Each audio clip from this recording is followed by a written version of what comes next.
All right, what's up, StaleMates? Welcome back to another episode. Special guest. This is the second guest that we've had in the studio. We just interviewed Cody Goodwin. Hope you guys liked that one.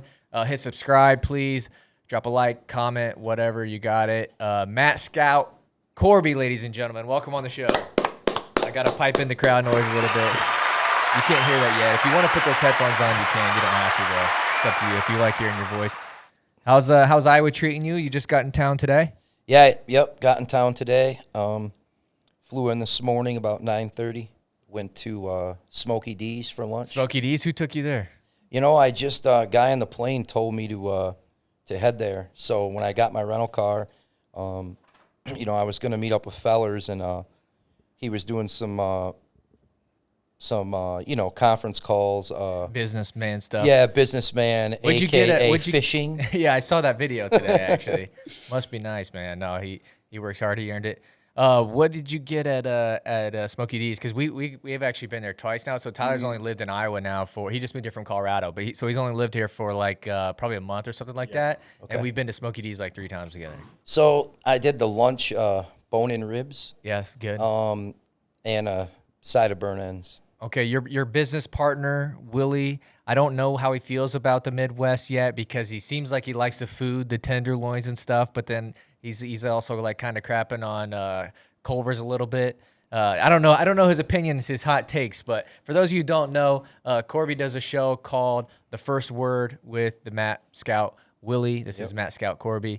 You can follow him on Twitter and all that. But they do a show together every Monday on Rockfin. Check it out. But he doesn't like the Midwest food, and he does. I don't know. What do you think about it? Willie likes anything you can eat at a bar, pretty much. If you can sit down at a bar and eat, he's good for that. Yeah, that's my kind of guy, though, because my wife, she's always like, the whole debate, where are we going to eat, what's for dinner? And I'm a simple man, tenderloins, burgers, chicken strips. Yeah, I can eat anything, too. I'm picky, though. Really? Like about like flavor, about what you're eating? Flavor. Like quality? Yeah. Okay. I mean, and kind of what I'm eating at times, too. I don't know. I'm kind of picky. Okay, because there's 2 types of pickies. There's like picky like that food is not good, and there's picky like, oh, I don't like that kind of food. Probably more I don't like that kind of food. Not a big Asian food guy. Yeah, I feel that. Not a big sushi guy. Okay. What about you guys? I hate sushi. I don't like seafood. Big sushi fan. Yeah, Tyler's a sushi guy. No, when we go to like a sushi restaurant, I usually get like the chicken katu, which is basically just chicken just cut up and some noodles and stuff. And everybody looks weird. Look, what the hell is this guy doing? And I eat here? it with a fork, not the sticks. What are they called? Chopsticks. There you go. Got half the word. But we didn't bring you on to talk about food. We brought you on to talk about wrestling because as soon as you guys started doing the first word, I'm thinking, who the heck is this guy? Because I haven't heard of you before this. Because I'm not in it. I always say I'm an outsider in this sport. I'm more of a fan. I'm not in the inner circle. So the people that really know wrestling probably knew who you were. But I'm watching your show and I'm like, man, this guy is super knowledgeable. And eventually you ended up getting Twitter. And since we follow you on Twitter, you're a good follow. And you really know what you're talking about. Where do you think that you specialize in wrestling? Is it at the cadet level, the juniors, the seniors, college? What is it? It's kind of weird. I would say 15 years ago, I would have answered high school. I would have probably known every kid, known to man. Nowadays, a little bit of high school, more the junior, senior kind of looking to go to college. I coached a little bit and dabbled with some kids back in Sycamore, Illinois, where I grew up. So as they kind of left high school and went to college, I kind of did the same and followed. Now more college. Really, is that just because you followed that age group into there? Yeah, I followed that age group into it, I would say maybe 7-8 years ago. Now, I've been going to the national tournament for a long, long time. But as far as like really diving in and like never missing anything, I mean, I'll sit on a Saturday and I mean, if there's 12 duels going, I'll watch all 12 duels. I'll have 6 going at a time. I don't miss much. Are you more of a lighter weight guy or heavier weight guy? I like it all. To be honest with you, today's heavyweight. Yeah, it's. Are you kidding me? Yeah, you're seeing the same thing. I don't know how much you pay attention to other sports, but you're seeing it in almost all sports. Like bigger men are evolving. Like you see a center back in the 70s, they could only really block shots and dunk the ball. Now they're shooting threes and learn how to dribble the basketball. And you're seeing the same thing in wrestling. You're seeing these big guys like Gable or Kirkfleet. They're doing more than just taking you down and riding you out and pushing you out of bounds. You know, they're really learning the techniques, and their conditioning's good. And, you know, it's definitely more fun to watch than, no offense, like the Tony Nelson era. Yeah, 100%. I mean, years ago, I mean, it was like watching paint dry, right? A couple of dancing bears out there. Remember when it was like Tony Nelson and Telford and McMullen. Like McMullen could scramble a little bit, but the rest, like for the most part, it was pretty like painful to watch. It was. And now, I mean, those are some of the most exciting matches, right? Heavyweight. I mean, look at Cassiope. The build on him doesn't look like he'd be scrambling, but Big Tone can move. I will say, though, so I just disrespected those guys, but there was probably nothing better than a really close duel that comes to a freaking ride-out heavyweights, like two guys who aren't really moving, and you're, like, staring at the riding time clock, and you just say, just get up. Like, if you just watch that match without any context, it's super boring. But with all that context, it's coming down to that heavyweight. There's nothing better than seeing something like that, in my opinion. And every time Tony Nelson would ride you out to win. Yeah. Yeah, exactly. All right, let's talk about transfers. So I wanted to have you on. I reached out to you a couple weeks back. You said you're going to be in Iowa, so we just waited for it. So there's some of this stuff, as some of these kids have already committed to new schools, but I want to talk to you about some of the kids that haven't yet. Let's start off right off the bat. We don't know what's going on with Stanford. Obviously, we want to keep Stanford wrestling. I think everybody does. Yep. But let's talk about Real Wood, Shane Griffith, and Jay Nabis. So when you think about these guys, who comes to mind? Where would they be a good fit? Not saying, like, I'm not asking you to predict where they're going to go, but if you're thinking about schools that are going to be interested, because I would say most schools will be interested in these kids because they're freaking hammers. But where do you think is the best fit for, let's start with Real Woods. So he's going to be a semester transfer. He's not going to graduate till December, so you'll see him on the move in January. Interesting for him. There were a few schools that were in the mix early on that really aren't in the mix now. Michigan's still in the mix. Everybody's going to Michigan. Michigan's still in the mix. I'd say maybe a little North Carolina could be in the mix. Penn State is in the mix. Of course. Which is, you know, kind of the same schools you're hearing for Shane as well. My opinion on Shane, I think Shane's going to end up being a Tar Heel. I think it's just going to be too hard to pass up. I think. Why do you say that? I think lineup-wise, fits in really well. He wants to go up to 74. Education, I mean, UNC's a great education. You know, even if they save Stanford, which possibly I don't know if they will, I don't think he stays. I think he goes either way. No matter what? Yeah, I think he's leaving. Okay, so I know when people talk about the Ivy Leagues and these more prestigious schools, it's really hard to transfer from, you know, a Stanford to like a Princeton because of academics is number one, right? Do you know, have these kids even like tried to do that? Have they at least attempted to reach out to a Princeton or anything like that? You asked me that and looked at me like you kind of know something. Do you know something? No, I don't. Okay. But I do know something. So they have, and there's a possibility that, my opinion, I think that's where you could see Abbas land. Okay. It is a little tricky, and there are some, is you know, it like hiccups. An academic thing? Yeah, there's some hiccups they got to go through. But I think it's a possibility. And if it happens for one of them, I would lean Abbas maybe to Princeton. Fits well. Club-wise, they could use a guy at his weight class. Academics are a really high priority for him. So that's a place I could see him possibly landing. Okay, you know, somebody else tweeted this on my timeline. Uh-huh. They say that Iowa State's like the Harvard of the Midwest. What do you think? No? No. I see the shirt. Yeah, hey, you know, I had to, right? Yeah. I had to wear it for you. We need a 65-pounder, Shane Griffith. Come on now. You do need a 65-pounder. I don't know that you're in the running for him at all, actually. Heavyweight. What's going on with heavyweight with the Cyclones, huh? You tell me. Let's get to it. I don't know. I mean, I'm here. I thought we were going to get Gas Tank Gary. I heard on some other podcasts that Gas Tank Gary had us in his top 5. Yep. Apparently, Gas Tank Gary wanted to be a Beaver. So, I guess we need a heavyweight. I'm kind of really bummed that Grimmel's not coming back. But we got some young guys. We got Nate Schoen, and then Coming in, yep. Greenlee, an Ames native. Yep. Really tall, slender guy. So I think he's probably going to bulk up a little bit and put some weight on. And I think either one of those guys would be good down the line. But, yeah, I think we need somebody like right off the bat, don't you think?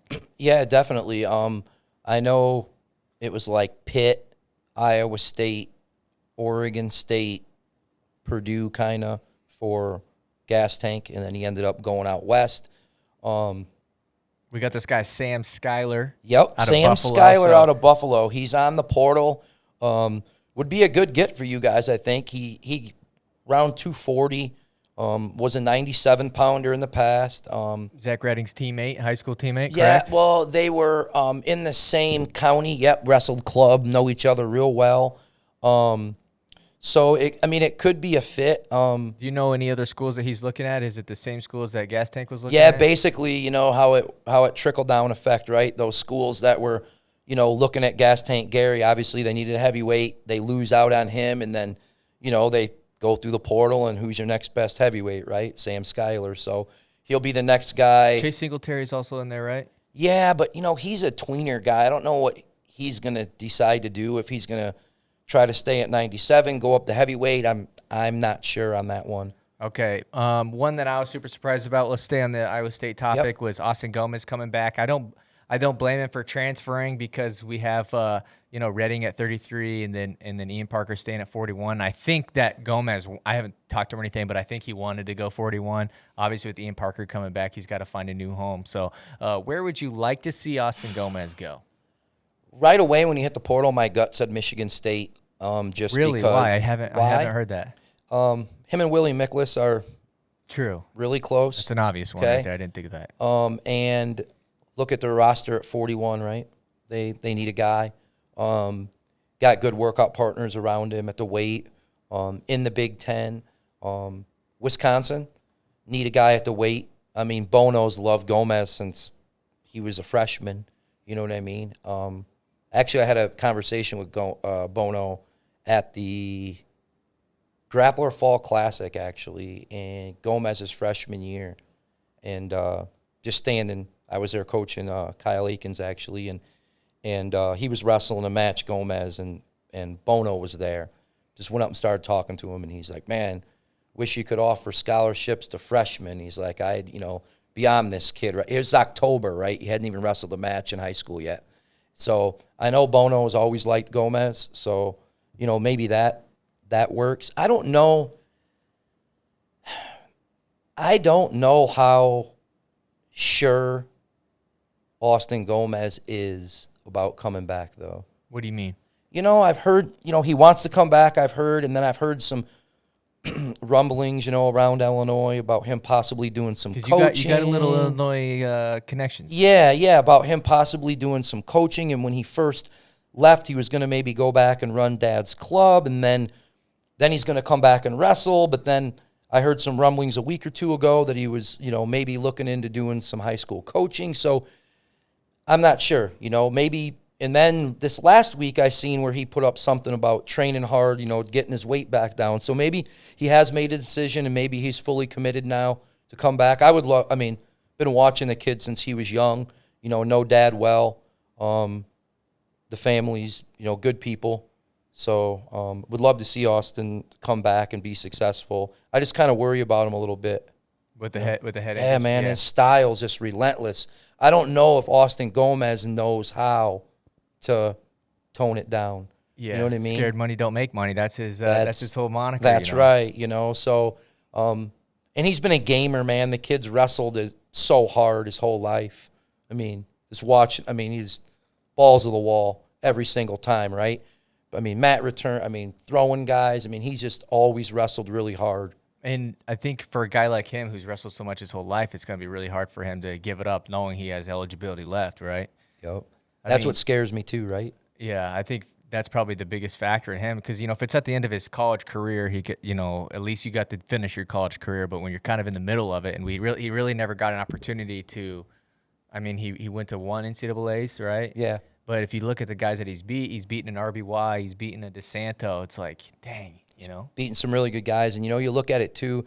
I've seen his comments, and some people, they think, hey, the concussions happened as he was cutting weight, and I think he believes that too, which, I'm not so sure. Concussions are concussions. I'm not so sure if they happen because you're cutting weight or not, Right. So it kind of. That all that head injury stuff to me is beyond me. It's something that I've never had to deal with, thankfully, and never really had anybody around me that really had to deal with it at that level.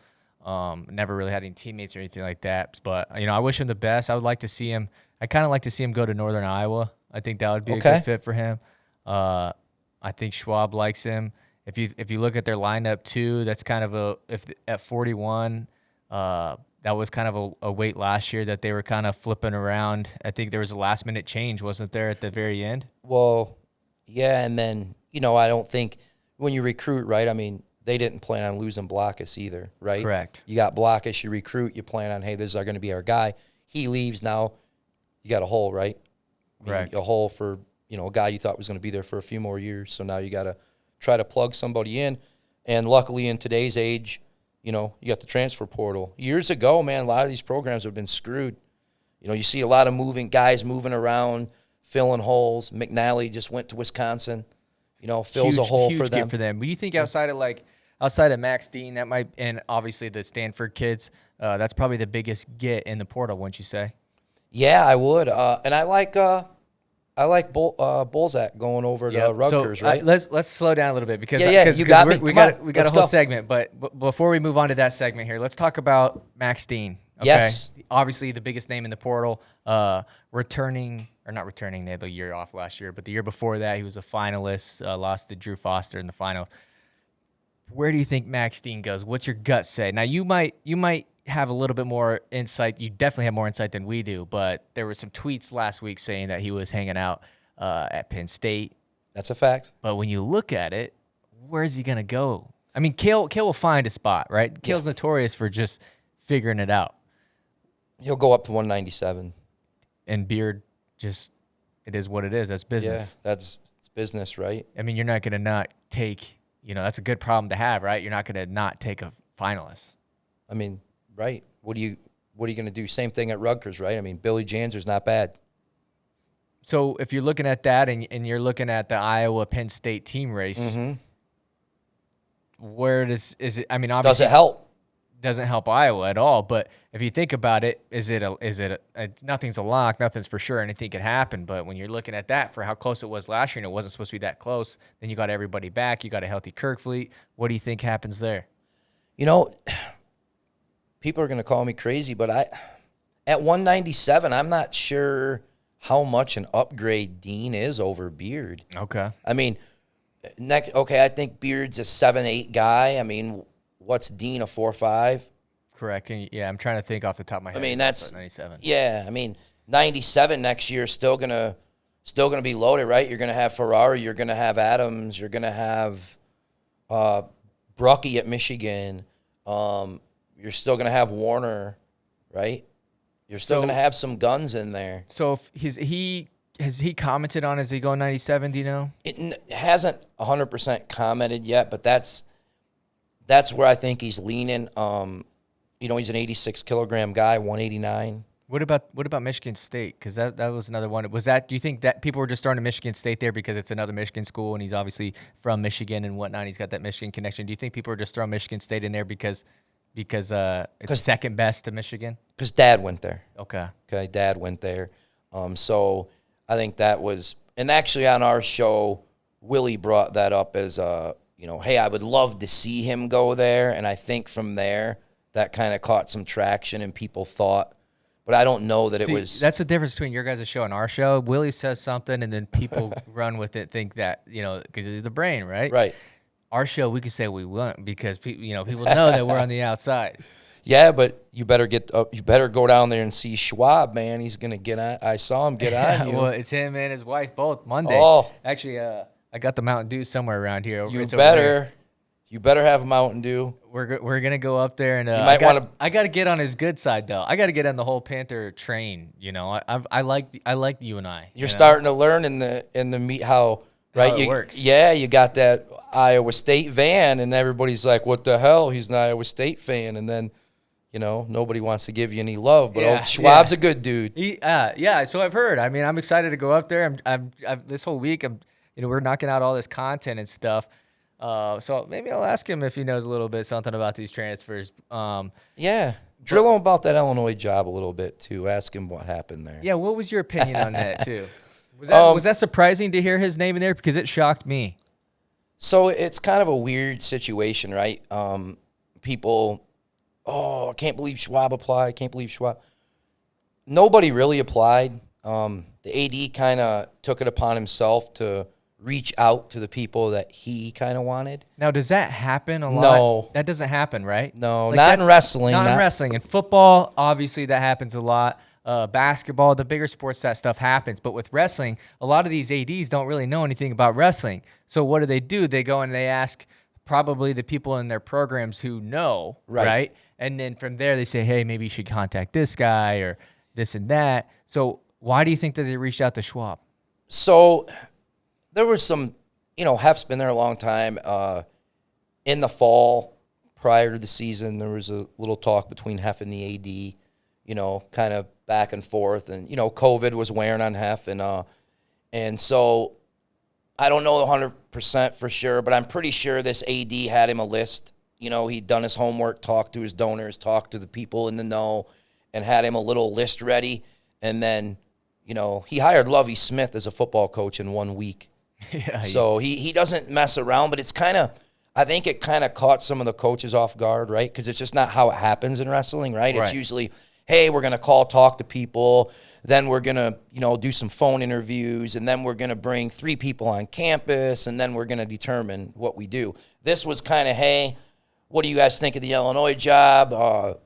45-minute call between, there were 4 different people that got a 45-minute call: Branch, Schwab, Ramos, and Poeta. Mark Branch. Yeah. That guy's not leaving his ranch. You see how happy he is? Yeah, that's what I said. I'm like, he can't ride a horse in Champaign, Illinois. He's not leaving Laramie. Yeah. This guy's loving life. Did you think that Poeta was just the guy from the start, though, and they were just kind of doing their due diligence or whatever, just trying to see who else they could maybe get, or where did you think, what were Poeta's chances in the beginning, I guess? Illinois people and Illinois fans out there, and Illinois people will say that it was Poeta all day, but honestly, it wasn't. He wanted Schwab big time all day. So Schwab was his target. And it's Illinois people don't want to that we got our first choice. They want to poo-poo it because they want to make it seem like we got our first choice, right? Which, there'll always be rumors, right? People are denying things here and there, but it was Schwab's job if he wanted it.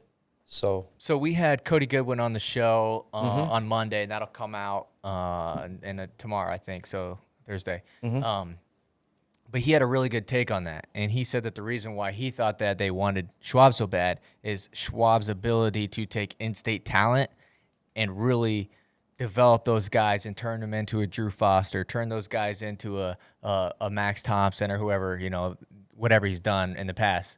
Do you think that was the case? Because Illinois is notorious for losing people to go to outside schools. Yeah, no, definitely. I think it was 21 or 22 top 50 recruits that Illinois has had in state since Mike's been there as an assistant, and they only got 2. Wow. Right? So they have been losing the talent. And yeah, a guy like Schwab, I think that, he recruited his state well, right? He put from his area, they do well in Iowa. He's a great coach. When I heard it, I was like, oh yeah, good. That's a good target. I'm a big Tony Ramos guy. Watched Tony grow up, Illinois guy, young guy. What's his deal, man? Where's he gonna get up? Because when's he gonna get his call? Because every time there's a new coaching job, it's Tony Ramos #1. I know, right? Okay, let me rephrase this. Is Tony Ramos the biggest free agent? He's not a free agent. He's still on the coach staff at Northern North Carolina. Mm-hmm. But is he the number one guy you think that should have a head coaching job that doesn't have one? I mean, yeah, I mean he keeps getting in there, right, for these interviews and getting there, right. Is he turning him down, or is he just not getting the call? He Borelli got the American job.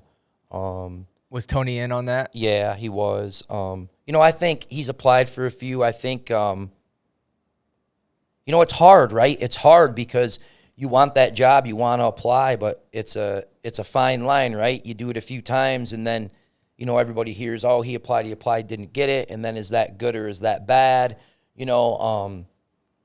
I think you sit down, right? You probably come up with some places that you would like to go and go there. I mean, the National Wrestling Coaches Association is heavily involved as well, and they have, their coaches that they like and that they,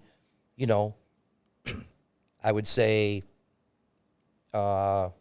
recommend maybe for the jobs, or say, hey, we like this guy, or we like this guy, maybe to ADs and stuff. So, and I know, everybody likes Ramos. So, I think he stays in North Carolina for a while now and just builds it, right? Yeah, just keeps building that resume. Yep. And I think he's a guy. I think at some point he's going to find his thing. I hope he goes to the Big Ten, though. I'd love to see him in Iowa City on the other side of the mat. Maybe in the future, right? Maybe in the future you see him there. And they've done a good job at North Carolina with Illinois guys. Austin O'Connor was an Illinois commit. Yeah, and North Carolina took him, right? So it'll be interesting, too, because, Tony's a good recruiter, and he does well in Illinois. And, I wonder if, not getting this job might, put a little fuel, under him and start getting in Illinois a little harder, Yeah. So it'll be interesting, man. It's gonna be good for all wrestling, right? Yeah, I'd love to see him. I'd love to see him out there. Just that passion that Tony has always had, and let's move on to go back to the transfer portal a little bit.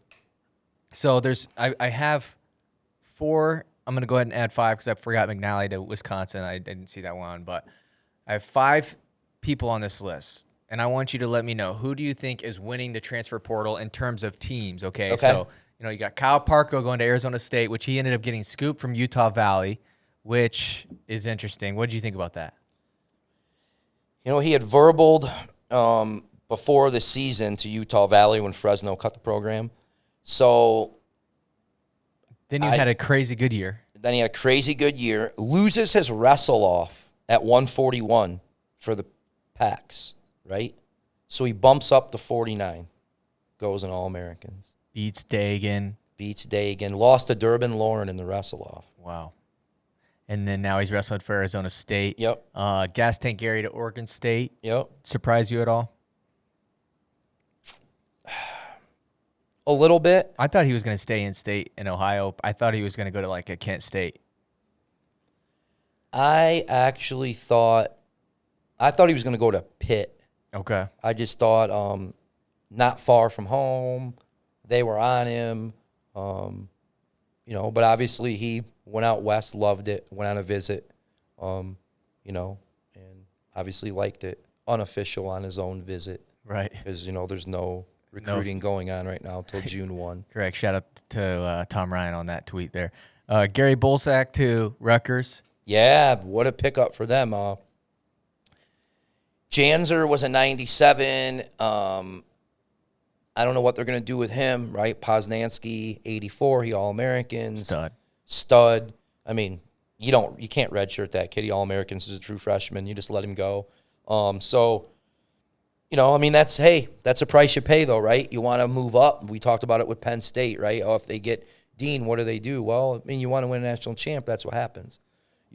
Rutgers trying to move up, maybe, top 10, 15 program. In order to do that, you're gonna have backups that are in the top 25, and that's what you want to have. The problem you have, though, nowadays, right, with the transfer portal, and society, right, it's just easy to give up and quit. That I hope it doesn't hurt some of these programs that are trying to get transfers that guys leave. And Janzer won't leave. He's a Jersey guy. But I'm just meaning it programs in general, right? Do you think that this is a product of COVID? Because what happened with the whole COVID year was basically last year didn't really count eligibility wise. So these teams, the way that they recruit is they're trying to fill the spots of these seniors that are going to leave. Well, if those seniors now, they can come back for another senior year. Well, they already had a kid that was going to come in and replace that senior. So we're seeing, do you think that we're seeing guys leave because this new freshman's coming in and, hey, now I'm getting replaced? Or is that why you think we're seeing some of these transfers, or do you chalk it more up to the new transfer rules that they have? I think the new transfer rules and it's just society, right? I mean, we want it now, right? Everything, our phone, everything's in front of our face. We want things now. And a kid's been at a program for 3-4 years, and he doesn't feel that, he's reached his potential. Might not even be, a lot of times it's the kid's fault, you know what I'm saying? But they're looking for an excuse too. So then they move on, right? Think the grass is going to be greener. They get there, and it's really not. Now, you do have kids that, aren't getting better. You know what I mean? They know they're not getting better. They don't like the culture of their program, the way it's headed, and they just want to,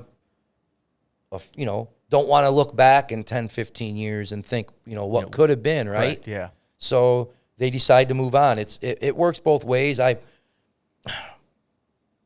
kind of go both ways, right? Because to me, it's like, you take your ball and go home, right? But then again, the coach does it, right? Coach gets hired. He recruits me, says, hey, man, I'm going to be here. You're my guy. Boom, and next thing you know, boom, gone, right? And then the kid's stuck there, right? So, I mean, coaches some of these coaches out there, that aren't very, player-friendly per se, coaches, got to watch their P's and Q's now, So when you think about Transfer U, right? If you're going to pick a coach who really knows how to navigate the transfer portal, who you putting that on? And I was supposed to send you these topics beforehand. That's okay. And I didn't. Shoot them. I like it. Life got in the way a little bit. So I'm throwing you on the whatever it's called. I'm throwing you out there in the middle of the spotlight. But we can't edit this show. This isn't a live show. No big deal. We do live at Willie's, and I show up an hour before, and you guys are well prepared though. I do zero prep. I do never no prep at all. None. Just sit there, pull up. We just start talking, and then I just kind of go with it. So who's the king of the transfer portal? King of the transfer portal right now. Zeke Jones. I was gonna say Zeke Jones or Pendleton. Now they got, I'm not going to say this is a huge get by any means, but for them to fill a hole at 49, they also got Corey Crooks, okay, who was at Arizona State. He'll fill in there between the Willits brothers, okay? Then on the back end, they get Gas Tank Gary, which, last year Gary, put on a little weight. His miles per gallon were down, so hopefully Gary goes out west and loses some weight and can get back, to the Gas Tank Gary we saw 2 years ago, when, to me though, Gary, I like Gary and hey, go Gas Tank Gary and you go get yours, but, he was hyped. Right, Gary was hyped. He beat Neville's in the duel. Crowd favorite. Flo jumped on him. He got hyped, and then now he's riding it. Now he hits the transfer portal, and he's the best thing since sliced bread at the heavyweight division. Yeah. You know what I mean? Which is great. Good for you, Gary. Go get yours. Yeah, but you're right. We're all coaches are now salivating over Gary Traub. Yeah. What are we doing? What's going on right now? But it happens. Look at Echemendia, right? Yes. Look at Echemendia, right? We don't say the E word around here, but yeah. Yeah. We can do our. We can do a lot. I'll throw you another one. Goodale. Great. Maybe not this year. He did get Bolsek, but you got Rivera. Yep. You got Suriano. Yep. If he comes back. Nope. You don't think he comes back? Nope. But not at Rutgers. Not at Rutgers, but collegiately. Good shot that he could be a Sun Devil, which should really bump Zeke up in that transfer, right? If that's the case, it's already it's over, gone. Right? Yeah. But I think Goodale, he knows how to work the transfer portal. He does. Goody's a good dude. Goody's slick. He's a good businessman. He's a good coach. He's very well rounded. They do a good job over there. Donnie Pritzlav is mastermind, you know. So they do a really good job over there, and Goodell, he's not done yet either. I don't think, you know, they still got their eyes out. So On some guys? yeah, Go ahead and say it. No, I don't know exactly who. Yeah. But no, they're always looking, you know. Them Big Ten schools, it's business, man. Like Correct. we talk about, right? You know, Beard might get passed up and Janzer gets passed up. I mean, it's big boy stuff. You know, I mean, it's you get paid, you got to win. I mean, Iowa, too, they're maybe a little bit underrated when it comes to the transfer. Like, they get some good transfers, but with them, it almost sells itself a little bit. I took some heat because I said, does Tempe sell itself, or is Zeke Jones a good recruiter? And people are acting like I was trying to take that away from him. Well, that's not really what I meant. I do think, for me, I would probably pick Zeke Jones when it comes to the transfer portal king, but I think with Iowa, it's almost like, you know, these kids are like, hey, let me join the super team. Let's move on here. They got an NAIA kid today, right? They did, Brandon Swafford, yeah. Yeah, Graceland kid. Yeah, I love to see that stuff. You know, I hope it works out for him. Who knows what his intentions are as far as, like, is he, you know, trying to make the lineup? Is he just trying to get better? Does he want to, like, join the Hawkeye Wrestling Club when he's done and kind of go that route? Who knows? But, you know, more power to him. I think he's just trying to live out his dream, right? Good for him. Yeah. Follow your dreams. Kid wants to be a Hawkeye, be a Hawkeye. You know what I mean? That's awesome. Let's talk about former Iowa State Cyclone Jared Verclaren, okay, and former Nittany Lion. He originally was a Iowa State guy. Then he left because the whole KJ thing went down. Goes to Cale. Now he's going to Virginia. What do you think about that? Good get for those guys down there? Yeah, he's a good get. Greco guy? Greco guy. It'll put, you know, they'll have that weight class now. You got Denton Spencer. I don't know if Denton, you know, drops back down. I think Courtney's going to 33 this year, so that could leave a hole at 41. I don't know if Denton Spencer tries to cut down to 41 or what they're going to do there. Yeah, Verk, good for him. I mean, you know, Verk's a type 1 diabetic. A lot of people don't know that. Yeah. So, you know, he deals with a lot, you know, just to, you know, be able to work out, right? I mean, diet and, you know, I mean, some days you feel like you have the flu, you know. He deals with a lot. I think he's about the only one I know of in Division I that's a type 1 diabetic. Man, I did not know that. More props to him. Yeah. I appreciate you coming on the show. That's about 45 minutes. That's about all I got in me. I'm excited for your guys' show and everything that you're doing. Hopefully you can get in the building, get in Media Row this weekend. We'll find out what happens. But yeah. You're welcome back here at StaleMates anytime, man. Enjoy your time at Iowa. Where can the people find you guys? As far as social media. Oh, social media. Oh, yeah. So you can go to MatScout's Rockfin, MatScout's Willie's page. Every Monday. Every Monday we're on. You can check at me on Twitter at Corby Matt. That's new for you. Are you liking the Twitter game? You know, I'm new to it. It's okay.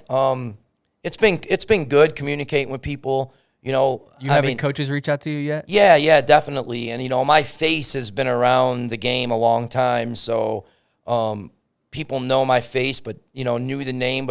So a lot of people have reached out. You know, that I've seen through the years. I've reconnected with a lot of people, so it's kind of cool. A lot of people out there, I've taken their money in, you know, college pools and NCAAs and stuff, and now. Are you good at the pools? Yeah, I'm pretty good. I'm terrible at them. I'm too much of a homer. I pick my favorites. I pick the guys that I like, and I'm bad at using my head and not my heart. That's okay. I mean, you got an Iowa State van. I mean, come on. Yeah, let's go. Guys, don't forget to hit subscribe. Go Cyclones. Go Cyclones. Like, comment, all that. Peace, guys. Peace.